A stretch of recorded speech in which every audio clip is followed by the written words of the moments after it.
নমস্কার, সকলে কেমন আছো? আশা করছি তোমরা সকলেই ভালো আছো। তো শুরু করছি আজকে দুই একটি কথা নিয়ে।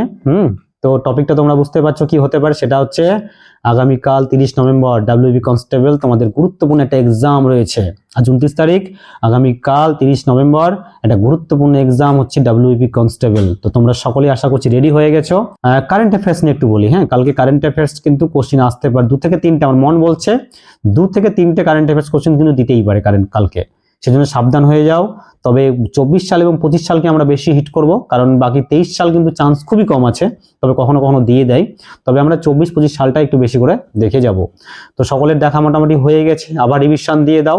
তবে মনে রাখবা যে 24 সালের যে ইম্পর্টেন্ট জায়গা সেগুলো কিন্তু ছাড়ে যাবে না। 24 সালের কিছু ইম্পর্টেন্ট জায়গা রয়েছে যেগুলো তোমাকে দেখতেই হবে, ঠিক আছে? যেমন আমি এক্সাম্পল দু একটা বলছি, যেমন 2024 সালে অলিম্পিক হয়েছিল, কিন্তু অলিম্পিক 2024। তাছাড়া 2024 সালে কিন্তু বিশ্বকাপ হয়েছিল, বিশ্বকাপ টি-20 বিশ্বকাপ হয়েছিল, কিন্তু সেখানে ভারত জয়লাভ করেছিল। আরো অন্যান্য রয়েছে, যেমন নোবেল রয়েছে, তারপরে ভারতরত্ন পুরস্কার রয়েছে, আরো অন্যান্য প্রাইজ রয়েছে, সেগুলো দেখতে হবে এবং অন্যান্য ঘটনা রয়েছে সেগুলো পড়তে হবে। তার সঙ্গে 25 সাল তো খুব ইম্পর্টেন্ট। 25 সাল যদি চলছে, 25 সালে কিন্তু অনেক কারেন্ট অ্যাফেয়ার্স হয়েছে, অনেকগুলো। তার মানে যেমন ইম্পর্টেন্ট হচ্ছে চ্যাম্পিয়ন্স ট্রফি রয়েছে 25 সাল, তারপর তোমার এশিয়া কাপ রয়েছে, একটা বিতর্কিত খেলা, সেখানে অনেক ঝামেলা হয়েছিল। এশিয়া কাপ রয়েছে, সঙ্গে ওমেন্স এবার ওয়ার্ল্ড কাপ জিতে নিল, প্রথম অনেকদিন পর একটা ভালো খেলা দেখলাম, মহিলা ওয়ার্ল্ড কাপ জিতে নিয়েছে, বিশ্বকাপ। তার সঙ্গে রয়েছে যেমন বিভিন্ন প্রকল্পগুলো রয়েছে, সেগুলো ইম্পর্টেন্ট জায়গা রয়েছে। পদ, বিভিন্ন যে পদাধিকার, যে কোন পদে কে নিয়োগ হলেন সেই জায়গাগুলো খুব ইম্পর্টেন্ট। যেমন সুপ্রিম কোর্টের বিচারপতি 24 নভেম্বর কিন্তু নতুনভাবে নতুন একজন নিয়োগ হলেন। এই জায়গাগুলো খুব ইম্পর্টেন্ট জায়গা, এগুলো একটু রিভিশন দিয়ে দিও। তার সঙ্গে একটা গুরুত্বপূর্ণ, সেটা হচ্ছে সেখান থেকে একটা কোশ্চিন মনে হচ্ছে এবার পরীক্ষাতে আসতে পারে, আমার মন বলছে, সেটা হচ্ছে অপারেশন সিন্দুর। সেখান থেকে কিন্তু একটা কোশ্চিন ওরা করলেও করতে পারে।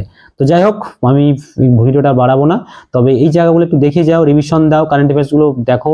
আমার মন বলছে 2 থেকে 3টে কারেন্ট অ্যাফেয়ার্স কালকে কিন্তু থাকতে পারে। তো ভালো করে পড়ো এবং অন্যান্য বিষয়গুলো রিভিশন দিয়ে দাও, দিয়ে কালকে, আজকে সেরকম বেশি কিছু অত নতুন করে পড়ার প্রয়োজন নেই, রিল্যাক্সে থাকো এবং কালকে একটা সুন্দর পরীক্ষা দিয়ে আসো।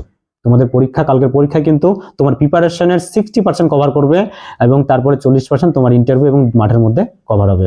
কালকে 60% তোমার প্রিপারেশনের ভাগ্য নির্ধারণ করবে। ওই জন্য কালকে পরীক্ষাটা খুব গুরুত্বপূর্ণ, ভালো করে দাও, ঠান্ডা মাথায় পরীক্ষা দাও এবং তুমি তোমার স্বপ্ন পূরণের দিকে এগিয়ে যাও। সকলে ভালো থেকো, অসংখ্য ধন্যবাদ।